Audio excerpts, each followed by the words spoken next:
After 39 episodes from 4 seasons across 5 years, the best written show on television has come to a supersized end. This is the Succession series finale, Deconstructed. The board is set to vote on the Waystar Gojo deal within 24 hours.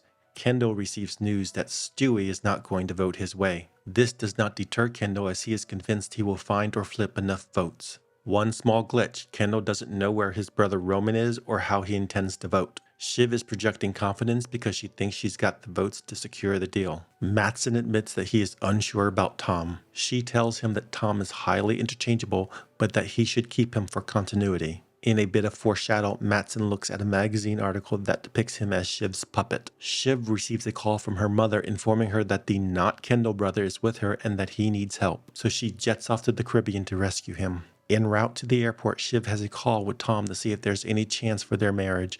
All Tom can muster is, "I just don't know."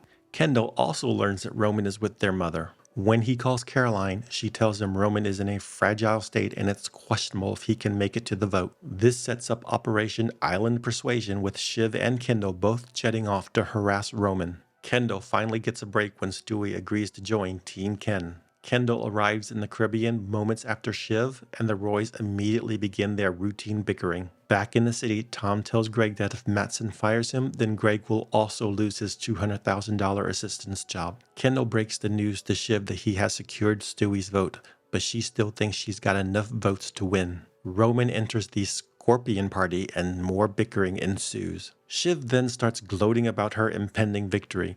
This was an obvious major red flag because in 4 seasons of this show, Shiv has never won anything ever. Soon enough, Matsson reveals to Tom his intention to ditch Shiv because she was a little pushy on the India numbers and because he's attracted to her and thinks under the right circumstances, she would be attracted to him. Matsson floats the idea of giving the top job to the baby daddy instead of the baby lady. Tom seizes the moment and offers to be Matsson's human pain cushion once Gojo takes over. The more experienced woman being passed over for promotion because the boss finds her attractive.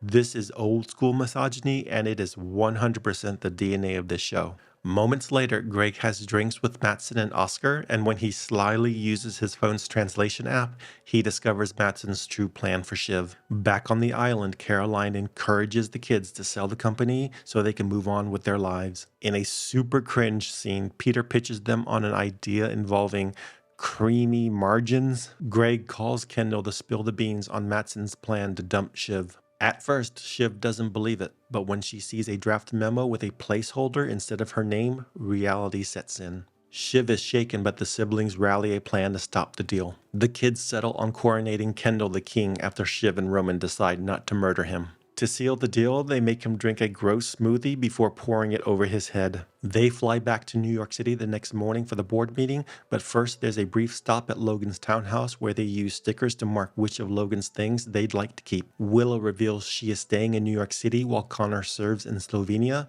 but that's assuming Macon wins the challenges to the election. They watch a video of Logan, and it is so nice seeing Brian Cox briefly in the finale. Shiv informs Tom that Matsson is dumping her, and she rats out Greg as a source of the intel. Tom then reveals to Shiv that he will be Matsson's new US CEO. Enraged, Shiv calls Tom an empty suit and storms off. Tom and Greg bond over some slappy time in the bathroom while Shiv rushes off to tell her brothers the news. At the board meeting, everyone has an angle to play. Carolina wants Hugo gone, Stewie wants to be chairman, and Kendall makes himself comfortable in Logan's office. Roman has last-minute doubts and wants to know why it's not going to be him. In an ominous sign, Kendall hugs Roman with enough force to pop his stitches, causing blood to pour from Roman's head.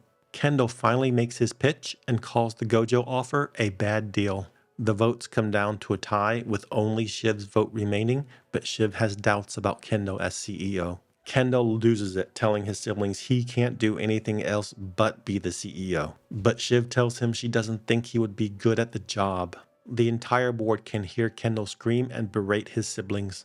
And then Shiv hilariously brings up the season 1 plot of Kendall's Chappaquiddick incident. In the end, Shiv breaks the tie in favor of the Gojo deal. Kendall is defeated, and Tom is elated to be the new US CEO of Waystar Royco. The guy who really likes his money won the succession game and will now make a lot more money. And he tells Greg he'll save his job because what would Tom be without cousin Greg to push around? It was hilarious when Mattson referred to Greg as Judas, and we were all like, yeah, that checks. In a last bit of humiliation, Roman is forced to stand next to Mattson in his victory photo. Tom and Shiv ride home together where he offers his hand in reconciliation, and reluctantly, Shiv accepts it. She did cast the deciding vote in Tom's favor, so maybe there's a sliver of hope for the soon-to-be parents. As the show comes to an end, Kendall, the eldest boy, stares brokenly into the void. None of Logan Roy's kids won the succession game. It's hard to have sympathy for any of them, however. Kendall, Shiv, and Roman were each for and against the Gojo deal through multiple cycles across 2 seasons.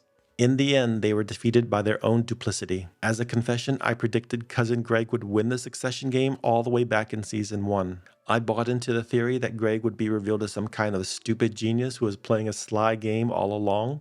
This turned out to be not the case, but Cousin Greg was the last family member standing, so I'll take it. This was a fitting finale to a great show. It was on par with the Breaking Bad and Veep finales in that each character stayed true to who they were, right to the bitter end. If you enjoyed this video, please consider subscribing and hitting the bell notification, and thank you for watching on YouTube.